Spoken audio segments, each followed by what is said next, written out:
please help me give big smooches to my guest, Shan Boodram.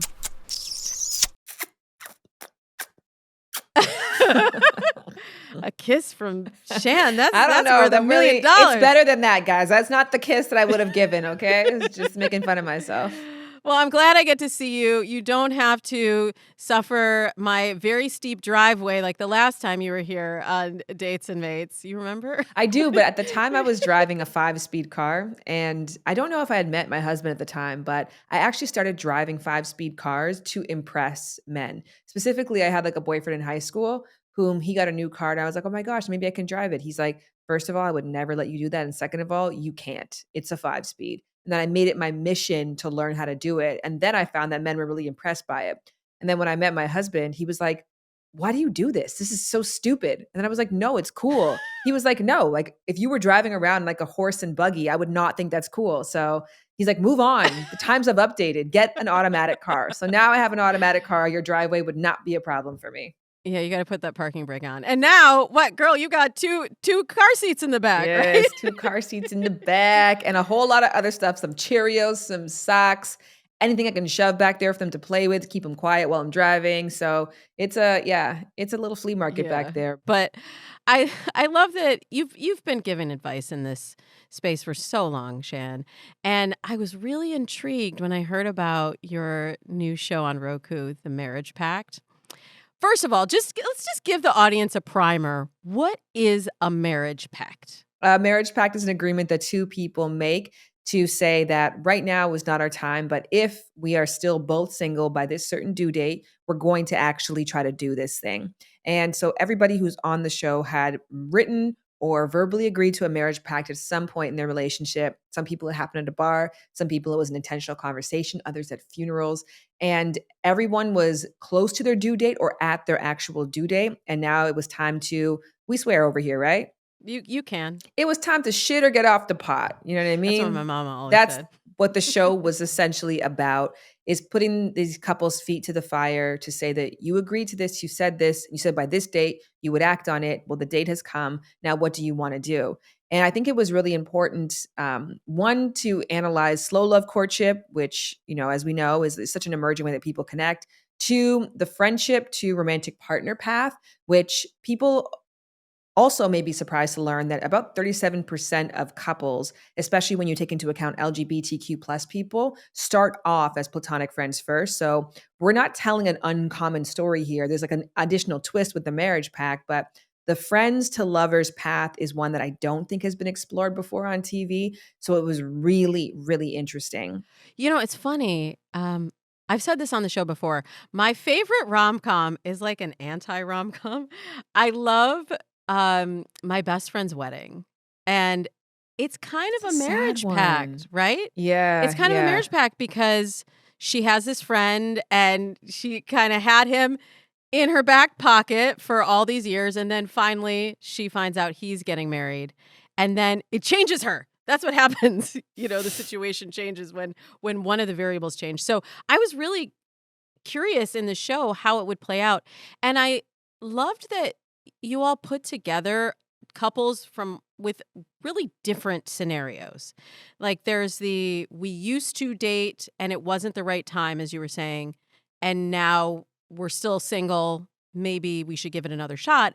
And then there's never been anything romantic here, but we're friends. I kind of had one of those in college where I had this really close guy friend, and there was just no romantic anything between us. And my mom was always like, why don't you guys get together? And I'm like, you got to feel something, right?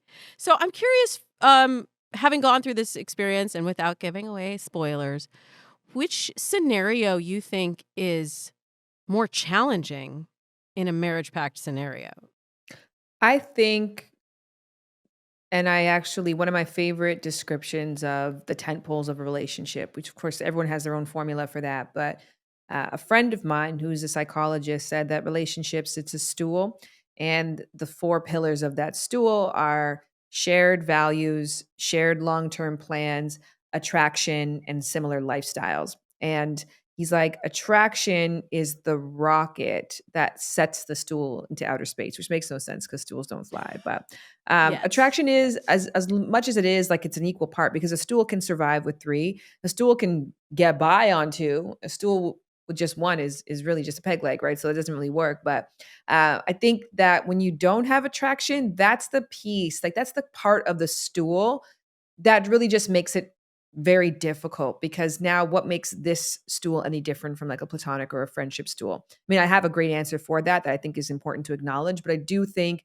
that if that's the reason why you haven't acted, that's not something that you can build as easily. And then, as we know, romantic attraction does build over time and over familiarity and over proximity. And if you have familiarity and if you have proximity, you have similarity, and you're seeing all parts of that person, and it still hasn't built yet. I don't know how much going away to an exotic country together alone is going to really change that. It can if you're a self sabotager, and what's been in the way the whole time has been you. But if you don't have that thing, I think it's difficult, which interestingly, a lot of people thought that it was the couples whom were together before and then broke up that would have the most challenges. And to me, that seems like the most logical person to start a marriage pact with. Mm. Well, I want to hear your genius thought on why that doesn't work with the lack of attraction. You're saying you had another insight you could share.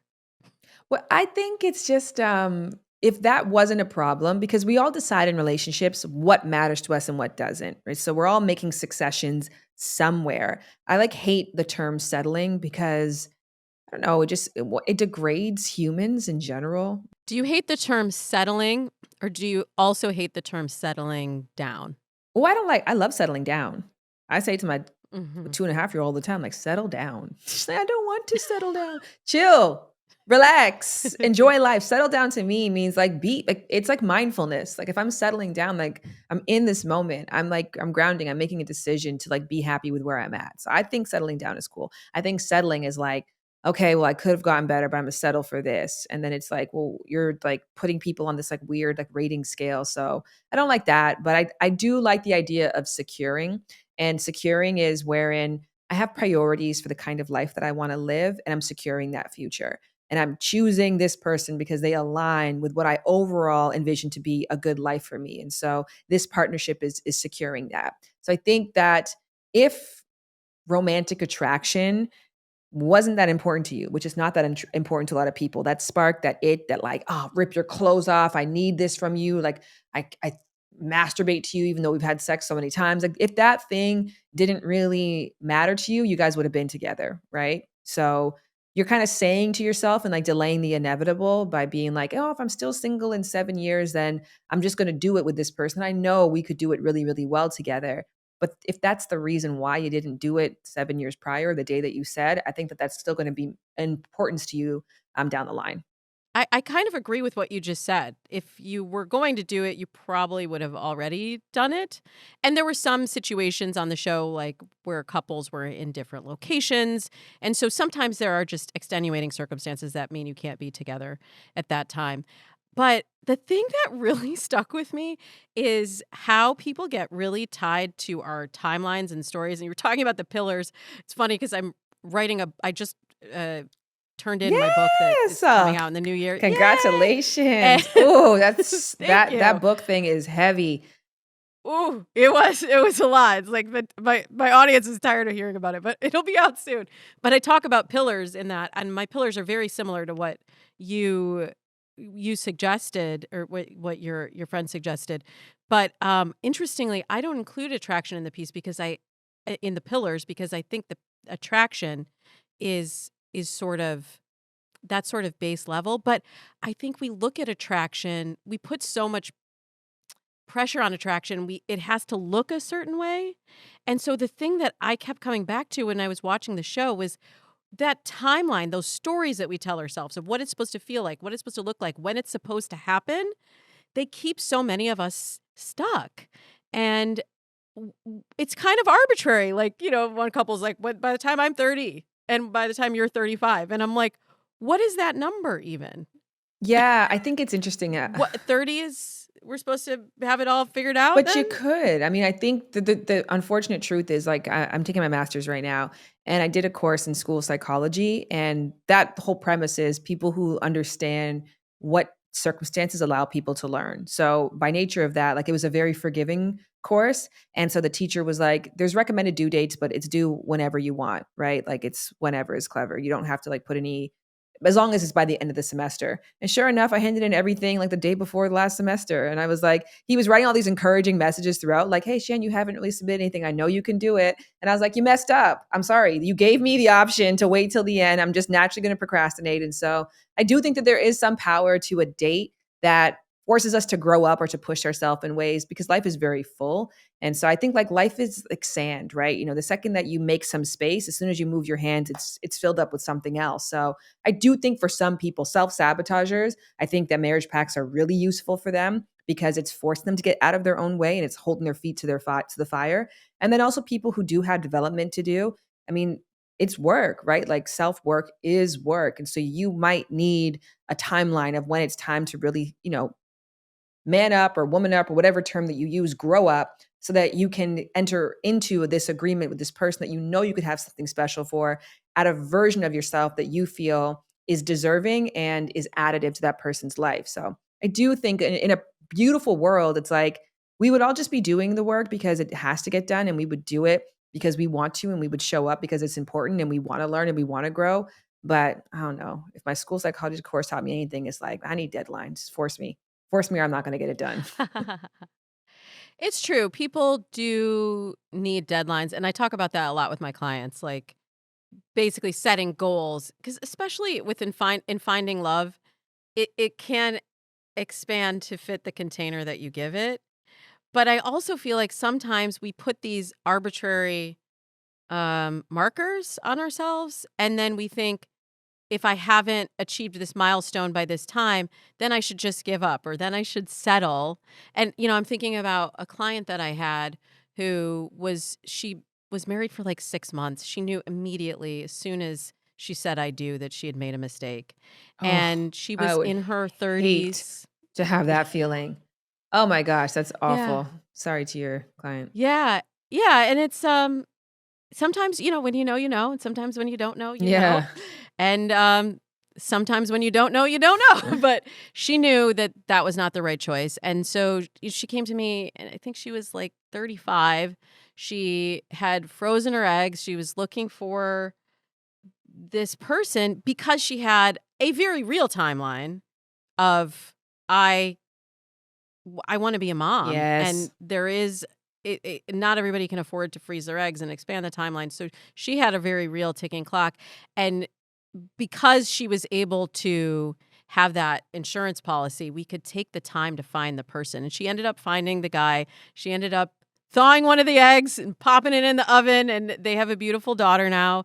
But it's just like the yes and the life that she wanted was right on the other side of that barrier, whatever it was, 35, 36, that society had been telling her, this is what you need to have figured out by this time, or maybe biology was telling her. And I just hate to think about what would have happened if she just said, okay, well, I guess it's just not going to happen, and I'll stop looking. Yeah, I think that that's where I kind of think the marriage pact works better than an arbitrary timeline, because if I say, "Oh, I want to get married by 35," and then I'm 35 and I'm like, You," right? So it becomes this like rushed decision, wherein with this circumstance, you're like thinking about this logically, like I could have a good life with this person. Like we could do life well in theory. And that was a big part of the show too, of when people make marriage pacts, sometimes it's nice to have a fantasy what if, right? So if I never actually do the thing with you and follow through to see if we actually have it, I get to always keep in the back of my mind that there is this perfect person for me, that this ideal relationship does exist, but the timing isn't right for us right now. But I do think that at least then you're making a conscious decision of, this person is good, we work good together, and we're compatible enough to at least be friends. So I think that if you don't have a marriage pact and then you have a timeline instead, when that timeline comes up, you're just like picking people based on proximity. That's when you end up with some really wild choices, because I think that you can still have a really good life with someone that maybe doesn't check all of your boxes, doesn't have all the things. Maybe you're not even attracted to. Again, if that's not, I have acknowledged in myself that like I really highly value attractiveness. And when I was going through all the work that we have gone through and the work that we do, you would know how unimportant attractiveness genuinely is and how it's a depreciating asset and all of the above. That doesn't change the fact that I'm like, I need to look at somebody hot. That's just, I'm shallow. I know where my water runs deep and then where it flows over. So I think that if that you're not that kind of person and you can make those concessions and you can find the beauty in anybody, yeah, I think a marriage pact can be a really good idea for you. Well, and I feel like attraction, we can be attracted to different things, Yes. and we're sold a bill of goods about what is an image of beauty, right? That is not necessarily real. And I find like even as someone who's been married for 15 years, like I can find beauty in everyone. If you are looking for it, you'll find it. But you've been coaching for a long time, Shan. You've been making content for a long time. And I know you talk about this on the Lovers and Friends podcast too. I think something really vital has shifted in the last 3 years since the big thing happened, where I think the way people interact and attract has changed. I feel like you were talking about slow love earlier. I feel like folks are in a lot more of a hurry, and I'm not really sure. I used to be able to tell what someone would do if a client was like, I said this, he said that. I'm like, you say this, he'll say that, and you'll live happily ever after. It got to the point where I was like, people I don't know what people are going to do because I don't think people know what they're going to do. How do you feel like the last 3 years and the pandemic and everything that we've been through, how has it shifted dating and relationships as you've seen it from your vantage point?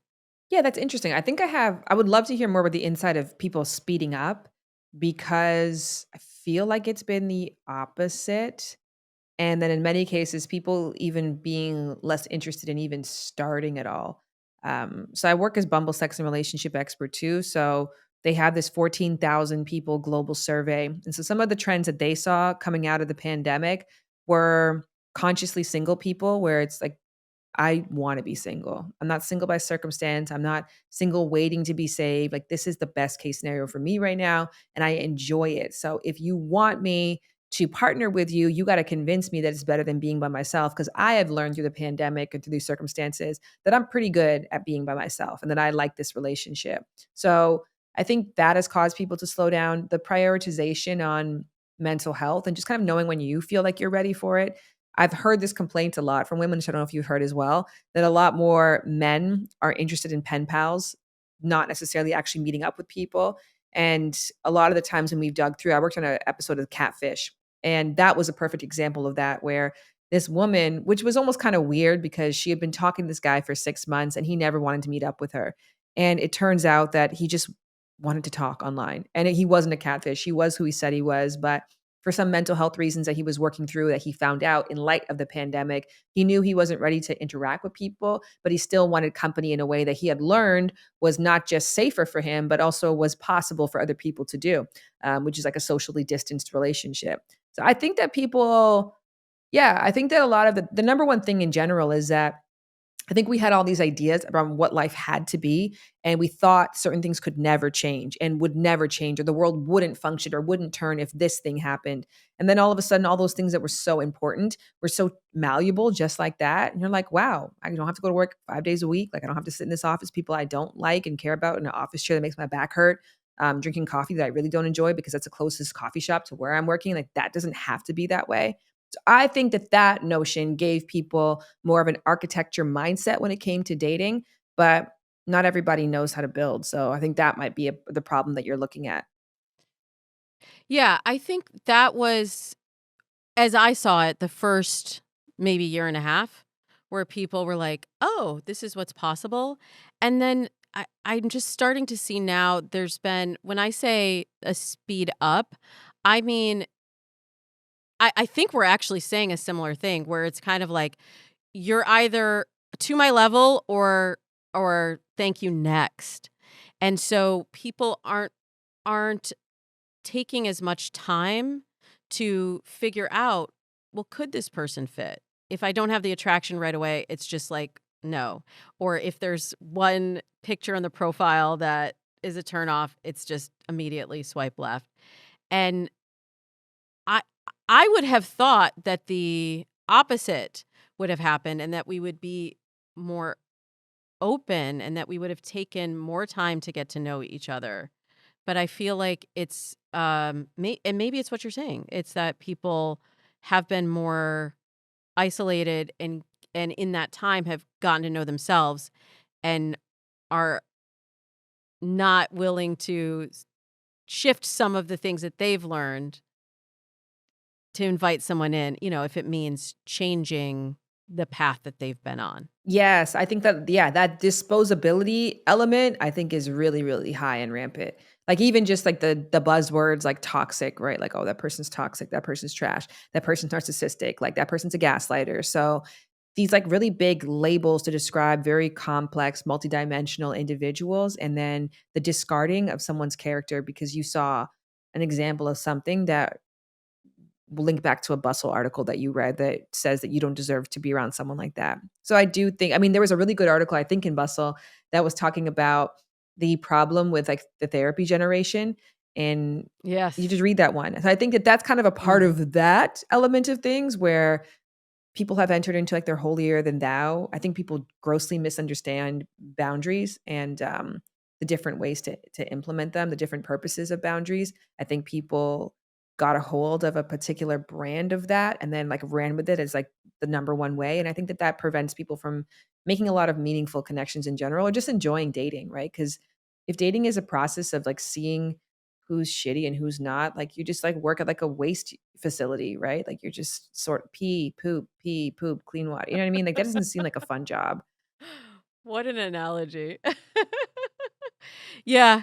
Yeah, I'm definitely seeing that, and I'm also seeing Shan, we've been talking about ghosting for a long time, but it's at another level where people Yeah. seriously, I used to say, "Oh, my clients don't get ghosted," when it was like happening early in the dating process because I have like a whole formula that my clients follow, but it started to happen way later in the timeline. Like somebody's been dating for 6 weeks and then suddenly that person literally just disappears. And I'm like, I'm really look, you're getting another degree. I think the last time we were talking, you were you were in school for your sexology degree. Now you get another degree. I I would love any insights if you have them on what is really happening and where people are getting that feeling of it being okay to just completely cut off contact with someone that you have been getting to know for, 4, 6, 8 weeks.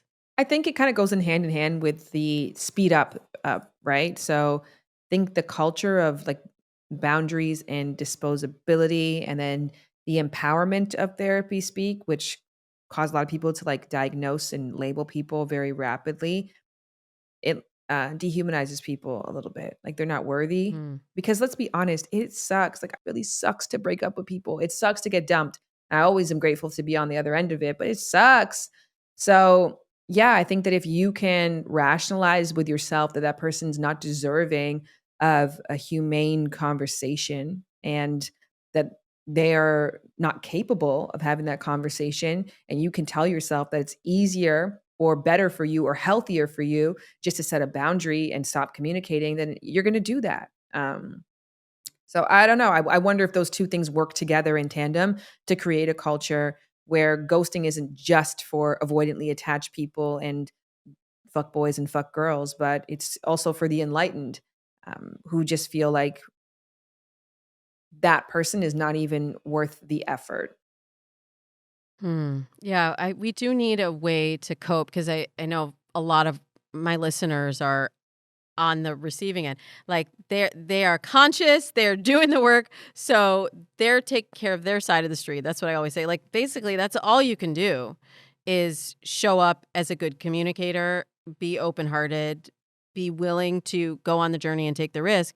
But sometimes like those crappy things just happen and we still have to be okay, and we can't let it then color our entire experience of dating and say, well, then this is how all people are. And I know, like, that was even the scenario with one of the participants in the marriage pact. Like, she had been so heartbroken from being cheated on that she like left her whole life behind and had to start over. And it's like, I think these things are going to continue happening. The question is, how do we protect ourselves? How do we gain resilience? How can we be okay even in a world where sometimes shitty things happen to good people? Yes, and I mean, it's so layered. I actually am entering into like learning about becoming a Buddhist or just Buddhist practices in general. I was like, what, it was the weirdest transition to happen. I just got to a place in my life where I realized that I had everything, all the things, which I think is important. I had worked hard for all the things that are supposed to lead to like happiness and contentment and peace and serenity. But instead, I just felt very chaotic inside. And it was easy before with the chaoticism to be like, oh, it's chaotic because I don't have a partner, or it's chaotic because I don't have kids yet, or it's chaotic because I don't have a house yet. It's chaotic because my career is in flux. Or it's chaotic, and then we're in a pandemic. And then when nothing of that was happening, and I'm like, I still feel chaotic. I was like, something is happening with my perspective, the way that I'm just approaching life or thinking about it in general, which just like kind of led me to like a bunch of different things. And over like a 6 month span of time, I was like introduced to just this basic concept that like a Buddhist is somebody who just wants to eradicate craving. Like that's it. Like instead of just constantly craving for a better situation or for being in a great situation and craving for it to last longer or craving for ways to try to intensify it and grip and hold on to it, you're just like at peace with whatever it is. And if you feel sad, that's okay. Like you don't desire to not be sad. You're just curious about why you feel this way. And you're like looking for whatever you can gain from this experience just by being there in it. And so I think that there's maybe that might be a little bit of the answer for people as opposed to, I don't know, just trying to be so predictive, like living in the familiar past where you're living through every waking day as if what happened to you could happen again, or trying to path a predictable future where you're just always trying to be a step ahead of everything rather than like being curious and being open. And being open, of course, means being vulnerable. But I think if you're open and also mindful, like to be like, okay, I was open and here's what the result was, there's something to learn from that. That's really good food for thought. I've never considered myself a Buddhist, but I think a lot of the principles that I live by align. If there's, little nuggets of wisdom that you and I can share along the way, every little bit helps, and every little experience evolves us further into a a deeper experience of life. Because I think, like, what Yes. are what are we even doing? Like, even all of these relationships. What is it for? Like, just to get very existential. What is it even for? Right. I love even that. Yeah, a deeper experience in life, right? So not not anything more than what it is. Like deeper just means like this is the ground, this is what where I'm standing. But like how deep down can I go? How much can I feel? Like what's underneath where I'm at? I don't have to Mhm. try to get forward or go back. Like I'm here and I'm staying here, but like can I really get here? I think that's a really cool goal. And that's what the marriage pact is Yeah. about. You found somebody It is. and you're like, okay, I can keep searching, I can keep doing this thing, or I could go back and I could go. But I think I found something really special here. So let's dig. Let's dig and let's see what's underneath it all. And I think it takes a lot of bravery to do that for the participants to even be bold enough to say, I'm willing to go there. You had participants that were like, I've had a crush on you for 20 years and now I'm going to go for it. And the other person's like, I don't know.